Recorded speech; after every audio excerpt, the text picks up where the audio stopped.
విజయ్ దేవరకొండ సాధారణమైనటువంటి నేపథ్యం నుండి వచ్చి స్టార్ హీరోగా ఎదిగారు.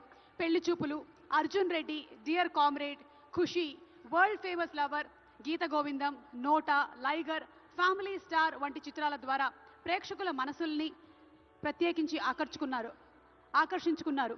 త్వరలోనే రాబోతున్నటువంటి కింగ్డమ్ సినిమాకి శుభాకాంక్షల్ని తెలియచెప్తూ వేదిక మీదకి ఆహ్వానం చేస్తున్నాము విజయ్ దేవరకొండ గారిని.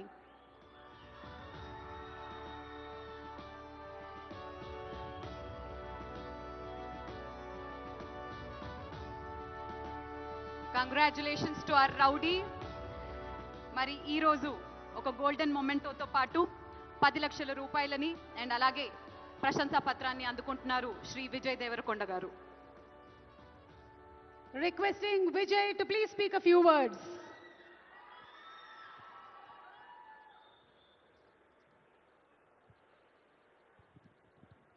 అందరికీ నమస్కారం. ఎట్లున్నారు?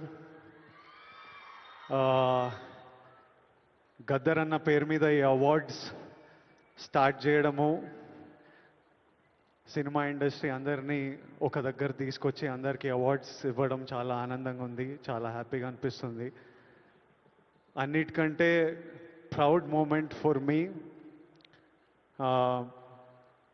మహబూబ్ నగర్లో పుట్టిన పిల్లోడిని కాంతారావు గారి నటప్రపూర్ణ కాంతారావు గారి పేరు మీద ఈ అవార్డు ఇవ్వడం, కాంతారావు గారికి ఒక ట్రిబ్యూట్. నేను ఈ అవార్డు ఫస్ట్ పర్సన్ తీసుకుంటున్నా.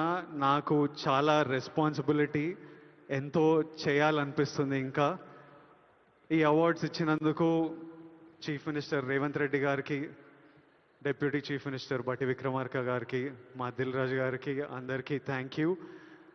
Thank you all for the love. Huge responsibility, lots to do. Great cinema is coming. Thank you so much. Thank you so much Vijay garu, congratulations. మరి లైఫ్ టైమ్ అచీవ్మెంట్ అవార్డ్స్ లో భాగంగా next award Raghupathi Venkaiah film award. తెలుగును చలనచిత్ర పితామహుడు రఘుపతి వెంకయ్య నాయుడు గారు దక్షిణ భారతదేశంలోనే మొట్టమొదటి సినీ నిర్మాణ సంస్థని ఈయన స్థాపించారు. 1921లో భీష్మ ప్రతిజ్ఞ అనే సినిమాని తీశారు.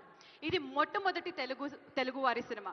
ఈ తెలుగు సినిమా సినీ రంగానికి పునాది వేసింది. మరి ఈ అవార్డుని అందుకోవడానికి వేదికపైకి రావాల్సిందిగా కోరుకున్నాము శ్రీ యండమూరి వీరేంద్రనాథ్ గారు. లెట్స్ వెల్కమ్ శ్రీ యండమూరి వీరేంద్రనాథ్ గారు. రఘుపతి వెంకయ్య నాయుడు గారు పేరిట ఎస్టాబ్లిష్ చేయబడినటువంటి అవార్డుని ఈసారి అందుకుంటున్నారు యండమూరి వీరేంద్రనాథ్ గారు. యండమూరి వీరేంద్రనాథ్ గారు ప్రముఖ తెలుగు రచయిత, వ్యక్తిత్వ వికాస నిపుణుడిగా, మోటివేషనల్ స్పీకర్గా తెలుగు ప్రజలకి సుపరిచితమే.